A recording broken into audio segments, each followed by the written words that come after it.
Right, good afternoon. So today in our ceramics class we're not going to be firing these. These guys are going to be used to dress a tree out in the courtyard. But it links into your myths and legends assignment, because the characters that we want you to make for the tree dressing can be anything you like. So you can invent something, you can create something that comes from a myth and a legend that already exists. It doesn't really matter. We're just having a bit of fun here. But the pagan sort of ceremony of tree dressing is the thing that links this directly to the myths and legends theme. So we're going to make some of these characters, we're going to dress them, we're going to put them on the tree. And the idea is, with a pagan tree dress, is when you load your wishes, because that's what these guys are, into a tree. Sometimes they're on a standing stone or on a cliff face, or wells. There are also other places where pagan people will dress a well or a cliff face. So you can do it pretty much anywhere. So it might be worth researching that a little bit. So we're just going to make these little characters. I'm going to show you a quick demonstration now. And we can also combine different clays, because these are not going to get fired. So you ain't got to worry too much about air pockets or anything like that. It's really about how it looks when they're in the tree, which we'll send them out and we'll load them onto the tree once we've made a few. So started off with a bit of stoneware clay, and I've made it into a kind of an egg shape, which is a generic head shape. Obviously, depending upon what you want to, it doesn't have to be a human head. It can be any kind of shape you want, but I'm just going to show you a quick way of making your first tree spirit. Make it kind of head shaped. Then taking your two fingers, just make some depressions in there to make some little alien kind of eyes. You can also pinch out a pair of ears. So very quickly you start to build this character. Looks a bit evil looking at it now. Right, and we can also pinch out a nose. Okay, and then we're going to load. You can have a mouth if you want, you don't have to have mouths. But I'm going to give mine a mouth. A big old smiley mouth. Just using the tool. Okay, so it's coming together. I mean, he's not a looker. Not a charmer. He's not a charmer, no. So we can mix things up a little bit by introducing a bit of earthenware clay too. And I'm not even going to use any slip for this. The slip is predominantly to attach the work to the tree. You can use slip, but we're not interested in a long-term fix. So it doesn't really matter if you use it or not. But you want to make sure that, you know, the material that's stuck together is stuck together well. So these are going to be a couple of eyes. So I'm just going to drop those in their sockets there. Make sure they do stick. If you want to use slip, you can. It's up to you. I'm give him some pupils there. And then all of a sudden it starts to come to life a little bit. It looks like a Teletubby. Okay. Well, I don't know what that is, but I'm Do you know what a Teletubby is? No, I have a life. That is actually very I'm assuming it's a kid's sort of. Yeah. Yeah, probably don't. My grandkids will. So there you go. But I also want to embellish it a little bit more, because that's not really spirity enough for me. So this fella is going to have a big old horn in the middle of his head, and I'm calling it he. Don't know why. It just seems, I think, a bit macho. So again, just making a little bit of a. There you go. I'm sure there's a mythical creature somewhere that has a horn in the middle of their head. Some ogre or unicorns, yeah. The most obvious one, you said ogre. Okay. And I'm also going to create a bit of texture around the mouth, because I want him to be a bit like me, a bit unshaven. I haven't had a shave this morning, as you can tell. But it just makes me more nature boy, really. That's what I keep telling myself. That's my reason for not shaving.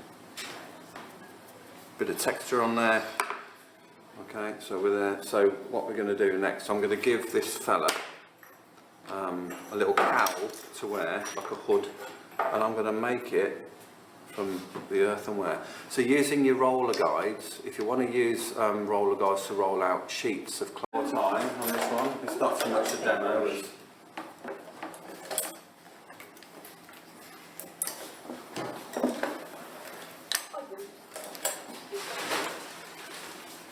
and if you want some earthenware to mix it up. I'm going to use earthenware for the main, because then there's a clear contrast.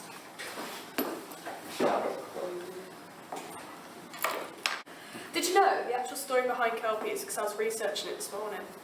So, basically, they're these hideous horse creatures which live under the water and they feast on flesh and stuff. However, during the night or the day, regardless, they'll emerge from the water as these beautiful, magnificent horses. They can also become humans, however, they prefer the horse form. And they will lure mostly children up to them, and there's a saying that when you see one, you gain the sudden urge to want to get onto its back, and when you get onto its back, it creates this adhesive from its own back, which sticks you to the horse, and then it will dive under the water and drown you, and then it will eat you. Right folks, so here we are in the courtyard. Our tree that we're going to dress is this large Indian bean tree. You can see all the seed pods on. And also somebody's had a go at doing the tree dressing on some of these. I think that was you guys, wasn't it, doing the ribbon dressing. So this is a tree that we're going to do our pagan tree dressing on. So if you want to follow me, I've got one up there already that I can show you. Bring your work, very carefully bring your work. I feel like I'm walking to a wedding. So we're going to put them in various places around the tree. But I just want to show you how we attach them first, and then you can have at it and attach yours wherever you like, really. Okay. So you can see I've put the pad on, I've pressed it in, I've made the tree bark wet so it sticks, and I've just scored with my knife just to key a surface, and I'm going to do the back of the work as well. I'm just going to score that and hatch it just to break that surface up. Now then, I'll use a little bit more water on this, just to give it some suction when I attach my laddo. And if you just work it into that surface there, and you might just have to pinch a little bit of clay and join it to that pad. Once you've done this, it's very important that you make a wish. Because once you've set your spirit free and it's now attached, you've got an obligation to make a wish. Because when this character falls and hits the ground, that's when your wish comes true. So, you know, world peace, win the lottery, get Putin out, whatever you want to wish, it's up to you. Keep it to yourself. And then when you do win the lottery, you can share it with me. Okay, so take a piece of clay. Make it into a pad. Decide where you want to put your work. Make your pad round. Spray the tree with the water. Put your pad on. Score, join, bosh. Sorted. Who wants to go first? Use the heel of your hand and just work it hard into that bar all the way around. What you're doing is you're forcing the water out. You're creating suction. There we go. That's cool. So you can score it. Plenty of score lines on it. Remember, you're just breaking the surface, you're not digging for gold.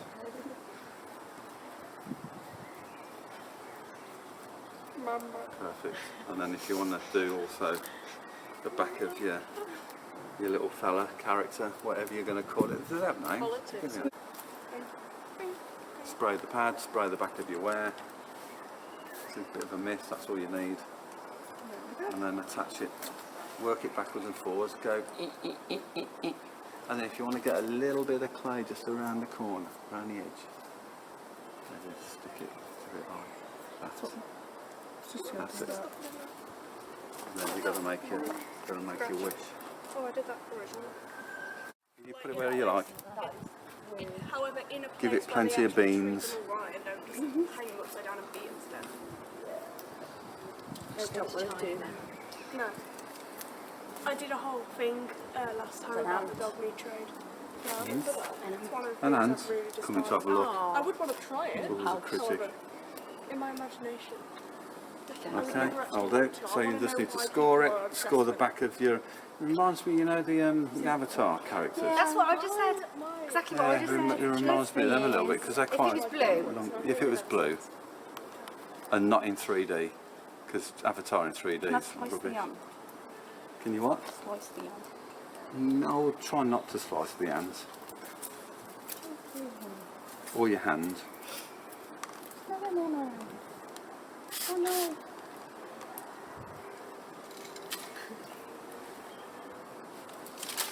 Plenty on there, mate, because it's going on a relatively vertical surface. So the more you've got it keyed, the better. Yeah. I wouldn't mind. Okay.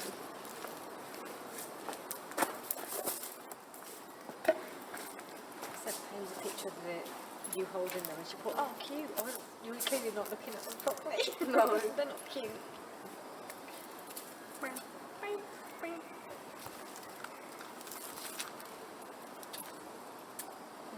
Okay, I'll take the knife off you, and then you can spray the back of it. I've done with the Mm-hmm. No, I've done with the knife. Okay, What? I'll take that off you then. Why? She sprayed a lot. I mean, that's one way of putting it. Just make sure though it doesn't slide off by just work it in. You've got to make those noises. What? There you go. That's it. That's what you want. That helps. Can I like put this on? Yeah, you can. Yeah, just force the two clays together. And I hope you're thinking of a reasonable wish. Yeah. That one looks like a baby with a horn on it. I know, it's quite cute actually. Stop it. Let's go for world peace.